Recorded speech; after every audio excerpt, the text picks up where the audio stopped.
Olha aí, meu amigo, como era de se esperar diante do péssimo resultado fiscal do mês de fevereiro, um resultado grotesco, mas típico do governo Lula, a dívida pública federal subiu consideravelmente 3,30%, um salto gigantesco de um mês para o outro. Isso aqui tá de janeiro para fevereiro, não é na comparação de 12 meses, não. Quem dera a dívida pública brasileira crescesse só isso no intervalo de 12 meses. Não, foi uma disparada de fato, elevando o total da dívida, o montante, para praticamente 7,5 trilhões de reais. É uma montanha de dinheiro, é um percentual muito grande em relação ao PIB, que é a métrica que realmente importa nessa história, e é algo que vai piorar, que tem consideravelmente se deteriorado, uma relação, uma proporção dívida-PIB que tem crescido mês após mês, praticamente. O montante da dívida, que também está disparando, cresce na ordem de 1 trilhão de reais a cada 12 meses.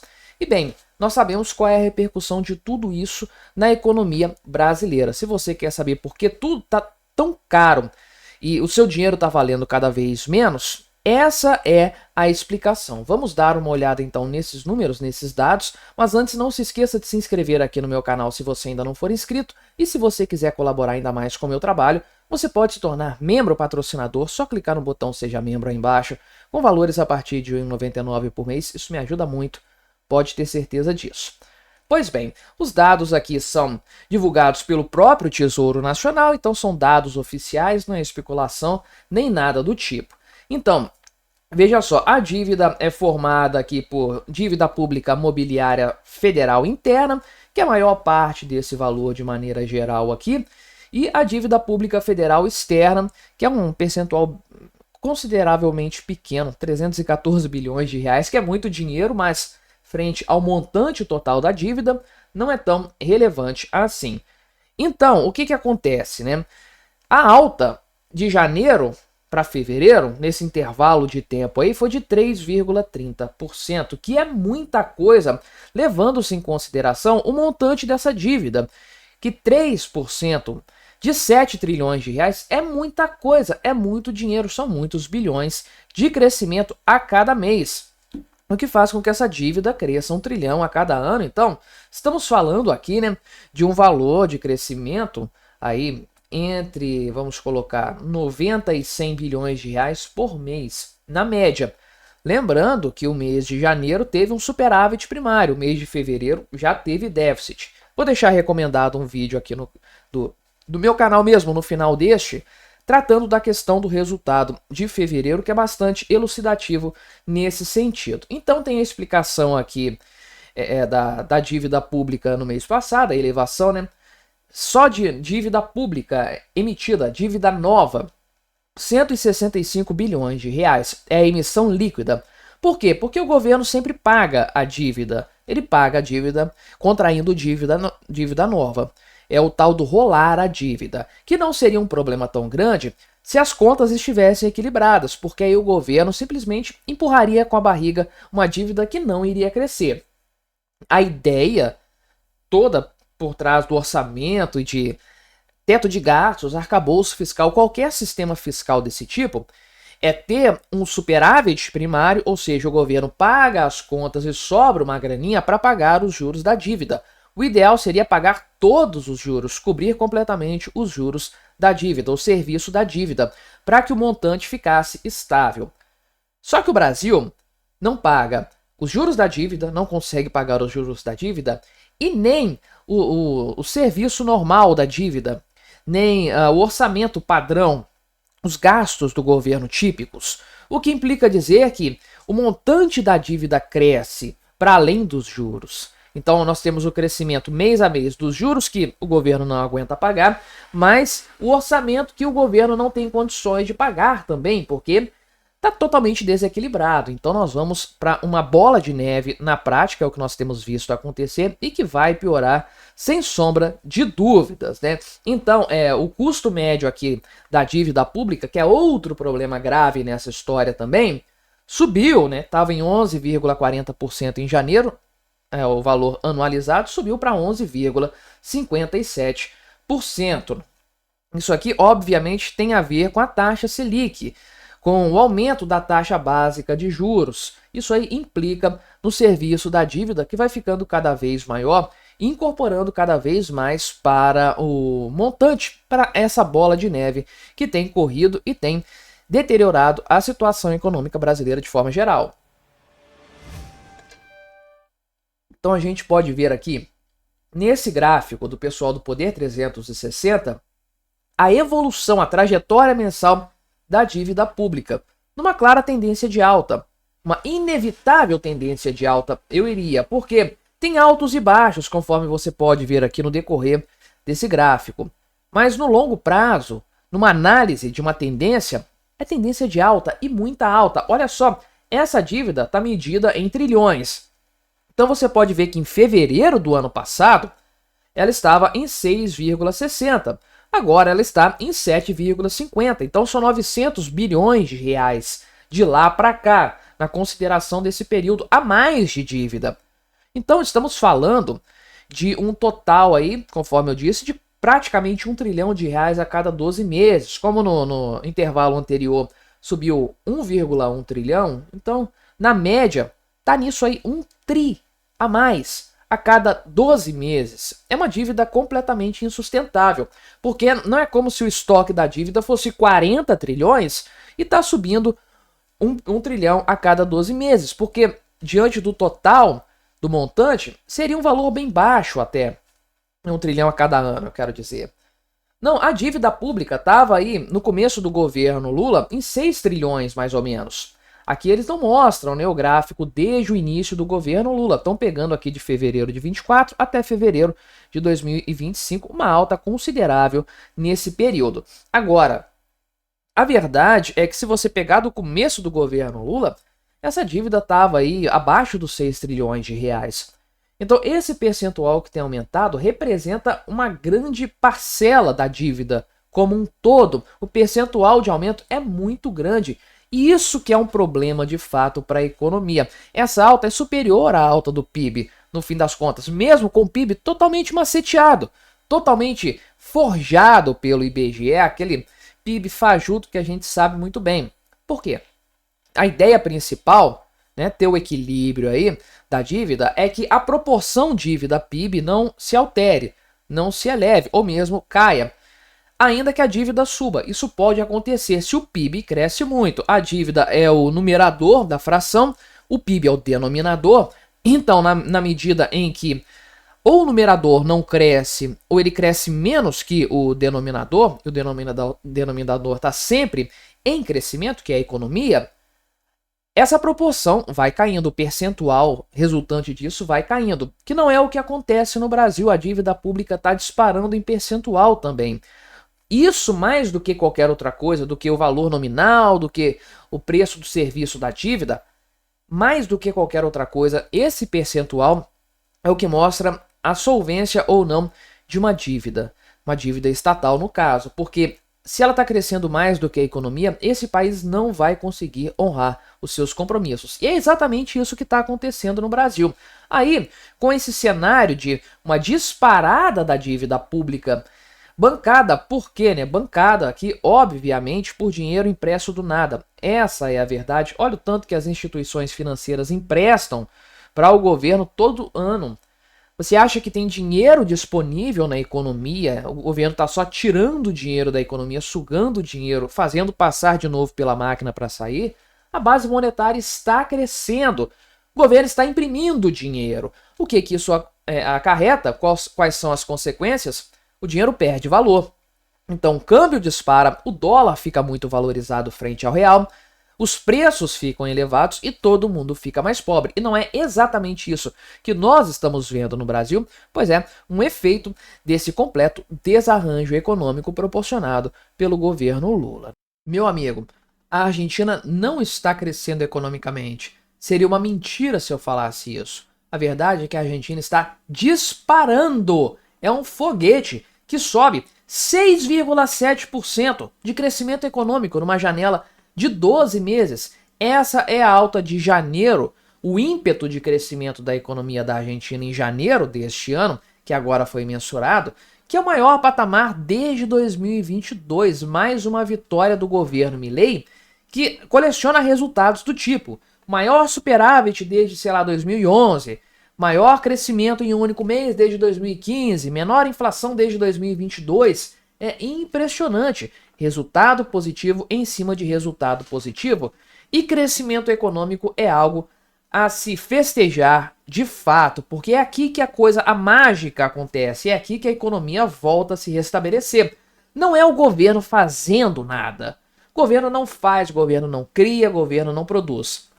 É o governo levantando o pé do pescoço do mercado, da sociedade produtiva, deixando o povo, o empresário e empreendedor trabalhar e ganhar dinheiro. Primeiro acabando com a inflação, que destrói completamente o planejamento, o poder aquisitivo de todo mundo, e depois acabando com a burocracia que impede a produtividade de crescer. Tá aí o resultado, algo fascinante que inclusive pode representar, uma vez que nós estamos vendo há alguns meses já os bons resultados econômicos, isso pode representar nas eleições deste ano para a Argentina, as eleições para o Congresso argentino, uma vitória acachapante para o partido do Javier Milei, o que deixaria ele com ainda mais poder para fazer reformas necessárias no país. Vamos conversar sobre esses temas, mas antes, não se esqueça de se inscrever aqui no meu canal se você ainda não for inscrito, e se você quiser colaborar ainda mais com o meu trabalho, você pode se tornar membro patrocinador. É só clicar no botão Seja Membro aí embaixo, com valores a partir de R$ 1,99 por mês. Isso não te custa tanto assim, mas me ajuda bastante. Pode ter certeza disso. E pois bem, vamos lá. O crescimento de janeiro, acho que eu falei 6,7, né? 6,5%. Não faz diferença. É um crescimento muito elevado. E olha, o mercado, né, os analistas consultados pela Reuters, eles estavam esperando 4,7% de crescimento. Isso aqui não é de janeiro para dezembro, não. É de janeiro desse ano para janeiro do ano passado, que era um período em que a economia já estava caindo. Então, a economia estava lá no buraco já. De sorte que não podemos dizer que isso aqui é um crescimento, crescimento crescido, vamos colocar assim, né? Porque a economia caiu muito. Então, é uma recuperação econômica, mas com algum grau de crescimento já, porque a economia não caiu isso aqui tudo nesse intervalo de tempo, em 12 meses. Ela teve uma queda no primeiro semestre, principalmente, que foi prontamente revertida nos últimos meses. Então não dá para falar que, na comparação com janeiro do ano passado, tivemos um crescimento crescido, usando a minha terminologia aí, de 6,5%. Parte disso aqui, sem dúvidas, é uma recuperação econômica apenas, né, consertando o que estava quebrado. Mas parte também considerável disso aqui é crescimento, sim, econômico, a economia se fortalecendo. E é um resultado muito bom, o melhor crescimento anualizado desde meados de 2022, sendo que nessa época o governo estava bombando de imprimir dinheiro, crescimento de PIB. Lá em 2022, governo Alberto Fernandes, é crescimento de gasto público, crescimento por expansão fiscal, tipo o que acontece no Brasil hoje. O que está acontecendo na Argentina do Javier Milei é na garra mesmo, é na coragem. Isso aqui é crescimento da sociedade produtiva, porque o Milei cortou gastos, demitiu funcionários públicos, não reajustou salários na proporção da inflação. Que mais que ele fez, né? Deu aí uma série de paralisações de obras públicas, o PAC deles lá. Enfim, não é via gasto estatal que a economia está crescendo, é via produtividade, de fato. Então, em dezembro, esse patamar anualizado estava 6%, que já era muito bom, já era uma baita vitória. Melhorou agora, ou seja, a economia está num ritmo maior de crescimento econômico, né? Então, é uma coisa assim bastante considerável. Os principais setores econômicos que cresceram, foram 10 setores que cresceram em janeiro, lembrando, são dados de janeiro desse ano, tá? Foram intermediação financeira, comércio atacadista, comércio varejista e comércio de reparos. Então, olha só, né? É realmente uma coisa democrática até. O comércio varejista está crescendo. O povo está comprando mais. É simples de entender o funcionamento disso aqui, né? Então o pessoal já trata isso como uma reviravolta econômica, né? E em termos mensais, para a gente ter esse dado, A economia da Argentina cresceu 0,6% em janeiro, que é a quarta alta mensal consecutiva. Ah, mas o crescimento do mês anterior foi maior, então desacelerou, caiu. Não caiu, meu amigo, é crescimento em cima de crescimento. Cresceu 0,8, cresceu 0,6, aí em fevereiro 0,4, depois 0,5. Tá crescendo economicamente. E se tiver isso aqui o ano todo, todos os meses do ano, a economia vai crescer mais de 7% nesse ano.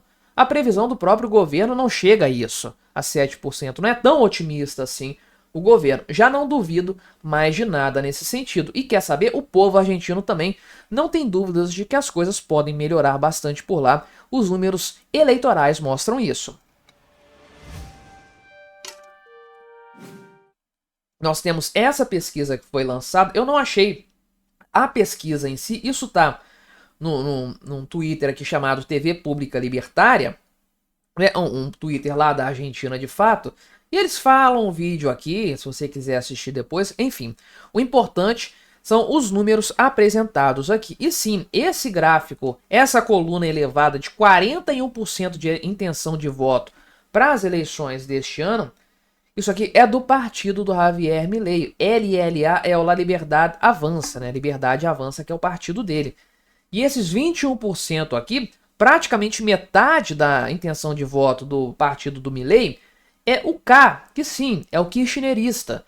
É a oposição atual, o governo anterior. Olha a força do governo Milei, do Javier Milei em si e do que ele representa do ponto de vista eleitoral, do ponto de vista político. Porque olha só, isso aqui, eleição para o Congresso da Argentina, né? Lembrando que é diferente do Brasil, lá a eleição é atravessada. Você elege presidente no ano, 2 anos depois um Congresso Nacional. Então o Milei herdou um Congresso kirchnerista, majoritariamente, né? Em grande parte, não chega a ser majoritário, mas grande parte. Então dá uma olhada aqui na composição atual do Congresso aqui da Câmara dos Deputados da Argentina, né? Não peguei o Senado não, só a Câmara dos Deputados. Então, olha só, vou expandir essa imagem aqui para você ver. Esses assentos aqui na cor roxa, são 38, são do La Liberdade Avança hoje, o partido do Javier Milei. Então olha a proporção que eles ocupam aqui, é bem pequena. Agora, esse azul claro que está aqui na maior parte do gráfico, na parte esquerda aqui, obviamente isso aqui é um posicionamento ideológico, né? Aqui, da esquerda para a direita. Essa maior parte aqui da parte da esquerda, quase até chegando no centro, são acho que 92 assentos, se eu não me engano. Isso aqui é o partido kirchnerista hoje lá no Congresso da Argentina. Então olha a proporção que ele ocupa hoje. E olha a proporção, eles até usaram a mesma cor aqui dos partidos para facilitar. Olha a proporção que o Javier Milei deve conseguir na Câmara e no Senado se essas pesquisas de fato vierem a se concretizar. O cara vai saltar desse pouquinho que ele tem para mais ou menos isso aqui só do partido dele, fora outros simpatizantes com o partido de forma geral. Este 11% aqui, por exemplo, é o partido do Maurício Macri, né, que tem esse percentual, deve manter mais ou menos isso aqui, talvez um pouco menos.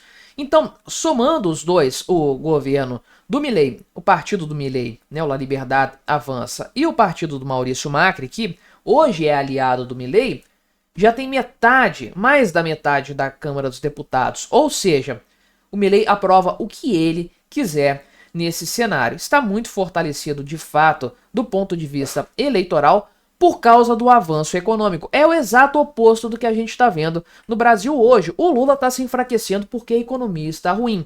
O Milei se mantém forte, se mantém firme, com a popularidade lá no topo, por causa da economia se recuperando. E na medida que dados como esse de janeiro forem se mantendo, forem se repetindo, até se aprofundando, é natural que a popularidade do Milei também cresça nesse sentido, e aí o capital político dele para as eleições desse ano vai estar muito, muito forte.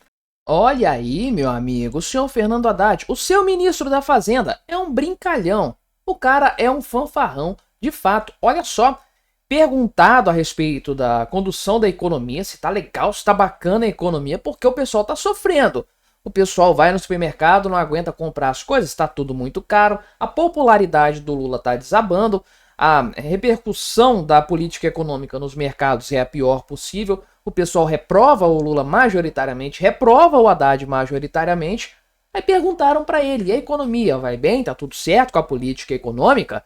Aí o Haddad falou, não, olha só, pode ter havido um erro ou dois, só que de forma geral a economia está na direção correta. Tá na direção correta do buraco, só se for. E sim, um erro ou dois cometidos em relação à economia no Brasil por esse governo. O primeiro erro se chama Lula, o segundo erro se chama Fernando Haddad. Que situação que nós estamos, meu amigo. Vamos conversar então sobre esse assunto, mas antes não se esqueça de se inscrever no meu canal se você ainda não for inscrito, e se você quiser colaborar ainda mais com o meu trabalho, você pode se tornar membro patrocinador. Só clicar no botão Seja Membro aí embaixo. A partir de R$ 1,99 por mês, tem R$ 7,99 também, se você quiser ajudar ainda mais. Isso me ajuda muito, pode ter certeza. Pois bem, Haddad, o brincalhão, El Brincalhão. Olha só a situação.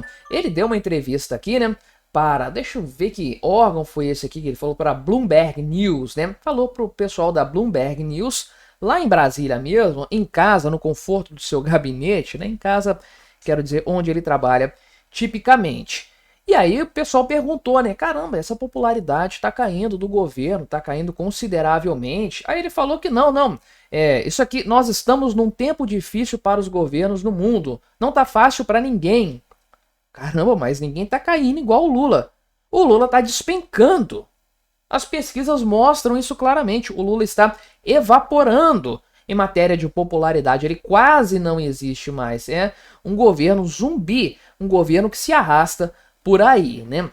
Mas aí o Haddad falou que não, isso aí é normal, os governos estão tudo passando por esse momento aí, etc. E o Haddad falou, né, a respeito da condução da economia, disse o seguinte, eu penso que no atacado o governo Lula não errou. Caramba, bicho, ele falou isso mesmo, ele teve essa coragem de falar que o governo Lula aí, nota, digo assim, pelo que ele falou, 9 de 10, é isso que ele tá falando aqui. Porque ele disse que o governo pode ter errado no varejo, em uma coisa ou outra, né, mas o conjunto da obra está na direção correta. Caramba, de onde que ele tira essas ideias? De onde que ele tira esse tipo de pensamento, tipo de convicção, né? Enfim, aí ele fala a respeito aqui, por exemplo, de como que as mudanças, né, umas reformas vão melhorar a economia, falou que não, agora a gente vai ter umas reformas boas aqui, a coisa vai funcionar bem, falou da reforma do imposto de renda, falou da, obviamente, né, as reformas como um todo, reforma tributária, reforma do questão fiscal, arcabouço fiscal, e a gente se pergunta, que reformas de fato foram feitas na economia? Nenhuma, não tem nada em matéria de mudança estrutural, se teve foi mudança para pior, que foi o fim do teto de gastos, isso sem dúvida. Mas fora isso, o que mudou na economia brasileira? O que está diferente com o governo Lula? O que você pode apontar de cabeça, assim, que o governo fez para mudar alguma coisa? Nada, esse governo não tem uma marca, não tem, tem marcas negativas apenas, mas não tem uma reforma estrutural. Né, o pessoal lá da Moody's, lá atrás, falou que eles aumentaram a nota brasileira por causa de reformas feitas pelo Temer e pelo Bolsonaro, que são fáceis de listar e são visíveis no longo prazo. Você vê as mudanças econômicas e os benefícios econômicos que o Brasil usufruiu com essas reformas. O teto de gastos, obviamente, a reforma, primeiro trabalhista, depois a reforma previdenciária, tudo isso foi muito importante para a economia brasileira. A desburocratização na época do governo Bolsonaro, privatizações, tudo que tinha que ser feito. E o governo Lula?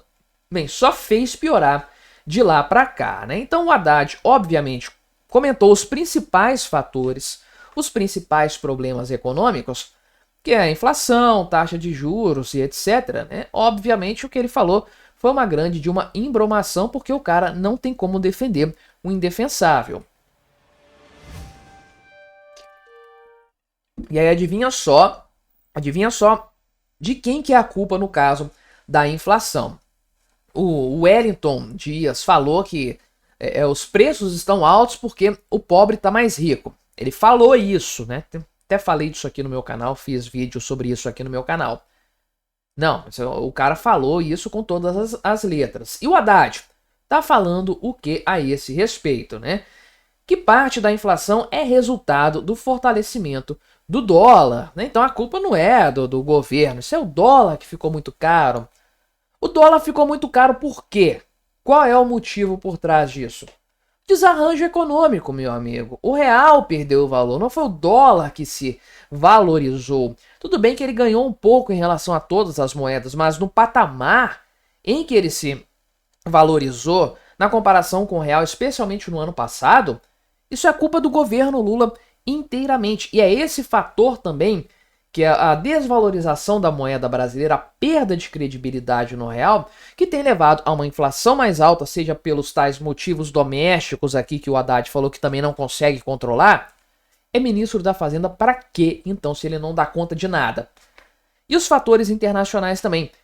Tudo isso é um resultado, é um reflexo da perda de valor da moeda brasileira, do real, que acontece por causa do desarranjo fiscal do governo Lula, uma dívida que está num crescimento absurdo, um crescimento colossal, um efeito bola de neve. Fiz vídeo também falando sobre a dívida, que eu não sei se vai ao ar antes ou depois desse aqui. Então, aí que está a raiz do problema da inflação, que leva a alta taxa de juros por parte do Banco Central. Aliás, o Gabriel Galípolo, meu xará, bateu de frente com o governo Lula inteiro, né? Eu fiz um vídeo sobre isso aqui no canal que eu vou deixar relacionado no final deste vídeo aqui, né? Mas o pessoal fala, né, obviamente, que ninguém confia nesse otimismo do Fernando Haddad. O consumidor brasileiro está em queda de confiança. Já é algo garantido, algo certo, algo irreversível, eu diria 3 meses seguidos de queda na confiança do consumidor. Os investidores também não estão confiantes nesse cenário. O pessoal já está projetando inflação ali mais de 5% para esse ano.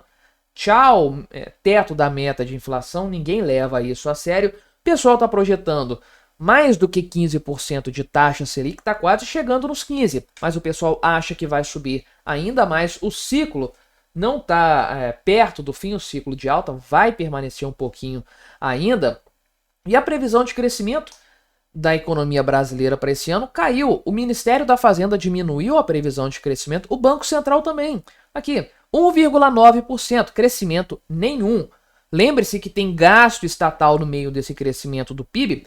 Crescimento real, então a economia crescendo, absolutamente nada. A economia vai de mal a pior, cheia de problemas, né? A condução econômica realmente muito ruim, muito depreciada de forma geral, mas para o Fernando Haddad, que está aqui no verdadeiro duplo pensar à la George Orwell, um cara que tenta tapar o sol com a peneira, fechar os olhos para a realidade, tá tudo muito bem. No atacado do governo Lula é só vitória. Faltou falar para o povo brasileiro para considerar as coisas nesses termos. Olha aí, pessoal, mais uma pesquisa muito ruim para o Lula. Dessa vez perguntando para o pessoal, para os entrevistados, se o Lula seria um bom presidente para 2026, no caso, assumindo em 2027, vencendo as eleições do próximo ano.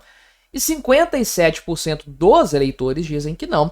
O Lula não seria um bom presidente, um resultado muito ruim de forma geral, que se junta com outros resultados como esse aqui, ambos da pesquisa IPESP. É uma pesquisa nova, a gente já viu pesquisa Quaest, pesquisa Futura, várias aqui no canal mostrando o Lula definhando em matéria de popularidade. 58% dos brasileiros, também de acordo com essa pesquisa, acreditam que a economia está no caminho errado. Pois bem, né, meu amigo? Eu não sei o que o resto do pessoal tá vendo, na verdade, mas, de fato, o Lula tem um alto grau de reprovação, de maneira geral, na população brasileira, o que o torna um candidato inviável para 2026 na prática, e ele sabe muito bem disso. Vamos conversar então sobre esse tema, analisar esses números, mas antes, não se esqueça de se inscrever no meu canal se você ainda não for inscrito, e se você quiser me ajudar ainda mais, você pode se tornar membro patrocinador do meu canal. Só clicar no botão Seja Membro aí embaixo, isso me ajuda muito, pode ter certeza disso. Pois bem, essa pesquisa aqui é a pesquisa do Instituto de Pesquisas Sociais, Políticas e Econômicas, o IPESP, e foi divulgada ontem, quinta-feira, estou gravando este vídeo na noite da sexta-feira, dia 28. Foram ouvidas 2.500 pessoas entre os dias 20 e 25 de março, então uma pesquisa bem recente, de fato. Aqui, 2 pontos de margem de erro. E aqui já começa uma coisa ruim nessa pesquisa, uma crítica que eu tenho que fazer, que é o fato de o Bolsonaro não estar nessa pesquisa. Ele não foi considerado porque ele está inelegível. Mas vamos lá, todo mundo está considerando o nome do Bolsonaro. E outra coisa, também não tem o nome da Michele Bolsonaro, que apareceu fortíssima na eleição futura. Cadê a Michele Bolsonaro nessa apreciação? Ela tem que ser considerada. Ela tem um capital político muito relevante. Ela talvez seja o plano A no caso do Bolsonaro permanecer inelegível. Então, acho que essa pesquisa errou nesse ponto de não considerar o Bolsonaro, de não considerar a Michele Bolsonaro, mas ainda assim, ainda que com essa fraqueza, com essa limitação, essa pesquisa traz um cenário bastante interessante para a gente compreender o quanto que o Lula está enfraquecido diante de todo mundo, né? Então, a gente tem um gráfico aqui, cadê? Esse gráfico, beleza, não sei se vai, dá para aparecer aí, não sei se vai, dá para enxergar o número que está bem pequenininho, de fato, mas a gente pode ver aqui, né, o percentual dos que acreditam que o Lula seria um bom presidente em 2026. Então, 40% acreditam que sim, ainda é um patamar razoável. Não é grande coisa, é razoável, porque o Lula tem aquele público fã dele, que idolatra ele, que está na faixa dos 30%. Então, eu acho que dificilmente o Lula vai cair abaixo de 30% em qualquer pesquisa, assim, de forma consistentemente abaixo de 30% e caindo mais. Eu acho que tem essa parcela da população que idolatra o Lula ainda. Então, seria normal ver esse patamar.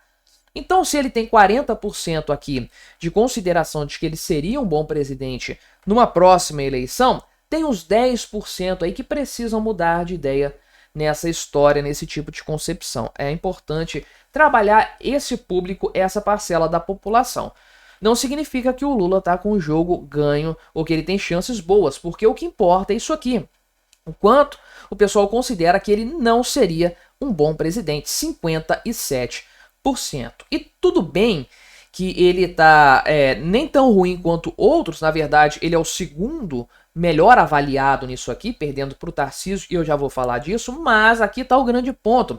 A escolha de candidatos, de nomes, foi muito ruim, foi muito infeliz, eu diria. O campeão de opinião negativa aqui é o Pablo Marçal, mas já era esperado, vamos falar a verdade. Agora, o que que acontece? O que que é importante para a gente analisar esses números? Segundo turno. Eleição presidencial dificilmente é resolvida no primeiro turno. É muito raro isso acontecer. Ela é geralmente decidida no segundo turno, onde o que vale de verdade não é a aprovação, não é quanta gente gosta de você, porque você não tem público suficiente, se você chegou ao segundo turno, você não tem público suficiente para fazer maioria. Os seus eleitores convictos não formaram a maioria. Então você vai brigar por outro fator, que é ter a menor rejeição, o menor índice de rejeição. Então o gráfico ali que diz que o Lula seria um bom presidente, ainda 40%, ele não se elege com esse percentual. Tem que olhar para o pessoal que considera ou não ele um bom presidente, e aí é que a coisa realmente fica feia para o Lula. Veja aqui, portanto, que o índice de rejeição dele com base nesse cenário é muito alto, 57%, torna o Lula completamente inviável. Agora, olha só, os nomes são ruins. Fernando Haddad, caramba, o Fernando Haddad tem um índice de rejeição tão grande quanto o Lula, né? Eduardo Bolsonaro, o Eduardo Bolsonaro não é pensado por ninguém como uma alternativa ao pai dele. É um cara polêmico, um cara que não tem aquele approach todo do Bolsonaro. Simone Tebet, caramba, quem liga pra Simone Tebet? Ciro Gomes, já deu Ciro Gomes, ninguém aguenta mais esse cara aí. E vários outros nomes que sequer são conhecidos de maneira geral. Quem é forte nisso aqui? Tarcísio de Freitas, que seria um excelente candidato da direita também. Não é o meu candidato número 1, obviamente, mas seria uma alternativa muito boa. E sendo ele o nome da direita, eu voto nele sem problema nenhum. E olha aqui, o índice de rejeição dele, do pessoal que diz que ele não seria um bom presidente, é de 47 pontos. Então veja que ele está muito melhor do que o Lula nesse sentido, que é onde que o segundo turno se resolve. E tem um percentual aqui de pessoas que consideram também que ele seria um bom presidente. 35, está quase empatando com o Lula nesse aspecto. Tem lenha para queimar aqui a favor do Tarcísio de Freitas, sem sombra de dúvidas. Agora, o que realmente pega, e que é o ponto de virada nesse caso, é o conhecimento. É aqui que está a fraqueza maior do Lula. Ele é conhecido por todo mundo. Aqui, 2% dos entrevistados disseram não conhecer ele o suficiente. Agora, olha só, o Tarcísio de Freitas, 16% dos entrevistados não conhecem o suficiente. Tem muito espaço para o Tarcísio crescer. Imagina só, se metade disso aqui votar no Tarcísio, desses 16% que não conhecem, ele passa o Lula nessa avaliação aqui, por exemplo, que a diferença é de 5 pontos. Ele vai em primeiro lugar para o segundo turno. Ele é um candidato pouco conhecido. Os nomes aqui, Haddad, né? O pessoal conhece, a Simone Tebet, o pessoal conhece mais eles do que o Tarcísio de Freitas. E você vê que, majoritariamente, a falta de conhecimento está mais em candidatos de direita. O Ratinho Júnior, Ronaldo Caiado, Eduardo Leite, aquela direita, assim, centro-direita, vamos colocar assim, oposição ao Lula também, de forma geral. É um excelente resultado isso aqui para a direita e um péssimo resultado para o Lula. Para os asseclas dele, então, nem se fala, porque nenhum deles tem a menor chance, a menor condição de disputar uma eleição. E aqui está o grande fator responsável por isso, que é justamente o pessoal que acredita que a economia brasileira, acreditam acertadamente que a economia brasileira está no caminho errado, né? E, obviamente, isso aqui representa uma rejeição à política econômica do governo Lula. Não por acaso, olhando o mesmo instituto, fazendo a mesma pesquisa, não por acaso, 58% dos brasileiros veem a economia como ruim e 57% dos brasileiros acreditam que o Lula não seria um bom presidente. Então, os números casam direitinho, mostrando que o motivo por trás da queda na popularidade do Lula, na queda do capital político dele, da capacidade política dele, está diretamente relacionado à economia, que obviamente vai se deteriorando cada vez mais, né? Então, se você olhar ainda pelo gráfico da satisfação da aprovação ou da desaprovação, você vai ver que 93% dos que desaprovam o governo Lula acreditam que a economia está no caminho errado. É o grande motivo, é quase unânime, de forma geral, essa percepção. Então, realmente, os gráficos, os números mostram que o Lula está muito fraco nesse momento, faltando aí um ano e meio para as eleições. Você acha que o Lula vai se recuperar nesse meio tempo, que a economia vai melhorar, o Brasil vai caminhar melhor e as informações que começarem a aparecer vão ser mais favoráveis para o Lula? Obviamente não, o Lula está arruinado do ponto de vista econômico. Para metade do mandato, ele esperava estar com um capital político muito melhor.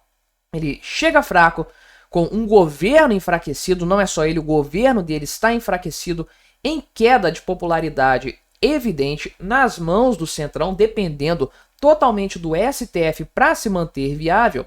E na hora que esse sistema cansar do Lula, ele roda fácil, fácil.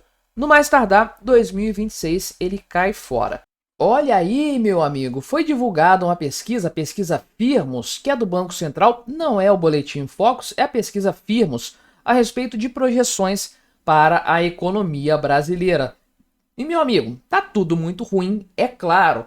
A inflação subiu, a projeção deles, para 5,5%. Caramba, fala sério, o negócio tá descontrolado de fato. Isso aqui é um ponto percentual acima do limite máximo tolerável pela atual meta. O centro da meta é 3%, pode chegar a 4,5%. Eles estão projetando 4,5%. 5,5%, olha, é 5,5%, um ponto a mais do que o que era possível de acontecer, né? Além do que, a previsão para o crescimento da economia está bastante ruim, 2 pontos percentuais apenas, realmente um negócio muito defasado, uma perspectiva que só piora, desanimadora, desapontadora e que não é irrealista, muito pelo contrário, ela atende bem ao cenário que nós estamos observando as características econômicas que vão se apresentando, a ponto do próprio governo Lula saber disso, ter consciência de que a economia vai esfriar e que vai ser um problema, é claro, para elegibilidade do Lula, para a capacidade dele de ser um candidato viável para o ano que vem. Vamos conversar então sobre todos esses temas, mas antes não se esqueça de se inscrever no meu canal se você ainda não for inscrito. E se você quiser colaborar ainda mais com o meu trabalho, só clicar no botão Seja Membro aí embaixo. Isso me ajuda bastante, pode ter certeza disso. Pois bem, esse negócio aqui de pesquisa Firmus é encomendada pelo Banco Central, né? É encomendada mesmo, né? Que eles falam aqui, ela é divulgada pelo Banco Central. Não sei se eles encomendam isso, como que é feito esse tipo de análise. Mas essa pesquisa aqui, ela é feita com empresas não financeiras. O Boletim Focus é com o pessoal do mercado financeiro, sai toda semana. Então, essas empresas aqui têm uma análise diferente, têm uma visão diferente de mercado, talvez menos enviesada para o lado financeiro, mais abrangente, uma visão mais holística da economia, né? Então, o que foi apurado a partir daí? São dados de fevereiro ainda, entre os dias 10 e 18 de fevereiro, foram divulgados só hoje, 28 de março. Então, é uma pesquisa um pouco datada já no aspecto econômico. Muita água já rolou, muita água rola no Brasil o tempo todo. Então, alguma coisa pode já ter mudado na percepção do mercado de maneira geral. Agora, o resumo disso é que as empresas não financeiras dessa pesquisa, desse boletim aí, avaliam que houve uma piora significativa na situação econômica do Brasil nos últimos 3 meses. A economia está piorando rápido. Num curto espaço de tempo, já é perceptível que a economia está perdendo o seu ímpeto. Fatores que estavam problemáticos estão se agravando. É algo que salta aos olhos, que é fácil de perceber. E realmente é. Em pouco tempo a gente consegue ver coisas muito ruins acontecendo, se apertando, se deteriorando. Por exemplo, né, veja aqui que a percepção desse pessoal é aqui, né, o sentimento do pessoal é de que a economia o sentimento é discretamente negativo, né? Isso aqui é o patamar predominante na pesquisa atual, né? Agora, lá em novembro, esse sentimento era de 36,8%. Então veja que agora já é a maioria. Então a piora tem se tornado mais perceptível para todo mundo. Até porque essa pesquisa contou com 20 empresas a mais do que na rodada anterior, que foi lá em novembro. Então isso ajuda a ter uma visão mais ampla também, sem sombra de dúvidas. Agora, o pessoal que nutria um sentimento fortemente negativo era 5,1% na avaliação anterior. Subiu agora para 16,7%. É um patamar muito alto para uma opinião muito negativa, uma opinião muito pessimista. Dizer que a economia está fortemente negativa ou o sentimento em relação ao futuro da economia é fortemente negativo, isso não tem como ser, né, uma opinião majoritária, a não ser em tempos de crise. Está longe de ser opinião majoritária, mas o crescimento foi considerável. O número de pessoas pensando nisso, avaliando as coisas dessa forma, triplicou em 3 meses, o que mostra que a economia realmente está indo mal das pernas de forma bastante clara aqui, inclusive, né? Houve piora das expectativas para os próximos 12 meses, para uma janela de 1 ano, e o pessoal acredita que o gasto com insumos vai subir mais do que 4%, fora o tema da inflação. Conforme eu disse, né, a previsão aqui deles é de uma inflação de 5,5%. O Boletim Focus previu até pior, 5,65%, o que é uma piora considerável em relação ao que havia antes e um descolamento total do teto da meta de inflação, sem sombra de dúvidas. E conforme eu falei no início desse vídeo, o governo também está ciente desse problema. Veja aqui, por exemplo, pessoal do Globo. Olha só, né? Aqui, CNN Brasil. É de direita? Claro que não, né? Folha de São Paulo. Esquerda pra caramba. O Globo, né? Extrema esquerda. É quase Brasil 247. Então veja que não é a opinião enviesada de direita que a gente está vendo aqui não. É a grande mídia caindo na real de que o governo Lula está quebrando o Brasil muito rápido. E aqui o pessoal do Globo diz que o governo já sabe que a economia está desacelerando. Tudo bem que a opinião do pessoal não é desaceleração, é piora econômica. Agentes econômicos já dizem que vai ter recessão, pelo menos técnica. Então isso não é desaceleração econômica que a gente está vendo, não. É pior do que isso, na minha opinião. Então, o pessoal aqui acredita que as previsões otimistas lá, que são divulgadas eventualmente, aí 2%, né, 3% de crescimento esse ano, até o Haddad tem falado isso, essas previsões são só para inglês ver. Por quê? A previsão interna do governo, nos bastidores, é de que a economia vai ficar mais lenta de fato, né? Vai haver um esfriamento, sim, da atividade econômica. Então, o pessoal aqui, inclusive, está pontuando que o governo parece contradizer aquilo que o Banco Central tem feito, né? Agindo em contradição com o Banco Central, porque a taxa Selic está subindo, deve subir mais ainda, provavelmente vai subir. O pessoal projeta a Selic no final desse ano acima dos 15%, e o governo Lula está liberando FGTS, está liberando consignado, pé de meia e mais não sei o que para circular dinheiro na economia. Porque o Lula não pode se dar ao luxo da economia esfriar, da economia perder o seu ímpeto, porque aí ele não se elege, não se reelege, não faz um sucessor, enfim, ele vai fracassar do ponto de vista político se isso vier a acontecer. Qual que é a única nota que o governo sabe tocar nesse sentido? É a questão da distribuir dinheiro para a galera, imprimir dinheiro, circular dinheiro, expansão fiscal para fazer a economia girar, né?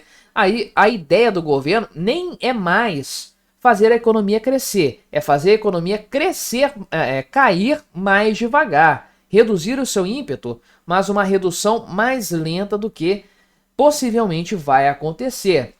Então, meu amigo, o governo já está jogando a toalha também, já nem tenta crescimento econômico, não é isso que o Lula quer.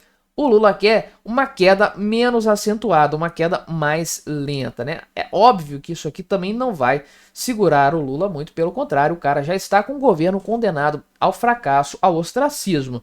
E cada vez mais o mercado, as empresas, que é quem realmente está próximo da economia, percebe o quanto que nós estamos caminhando mal, caminhando num sentido muito ruim. Infelizmente, isso vai para além do governo Lula. O que ele tem feito agora em matéria de deterioração da economia provavelmente vai se prolongar por algum tempo e vamos ter que lidar com esse cenário mais uns bons anos. Vou deixar recomendado um vídeo em que eu falo sobre a inflação alta de preços mais recente para você se situar nesse aspecto do termômetro da economia, que é a inflação, dados recentes.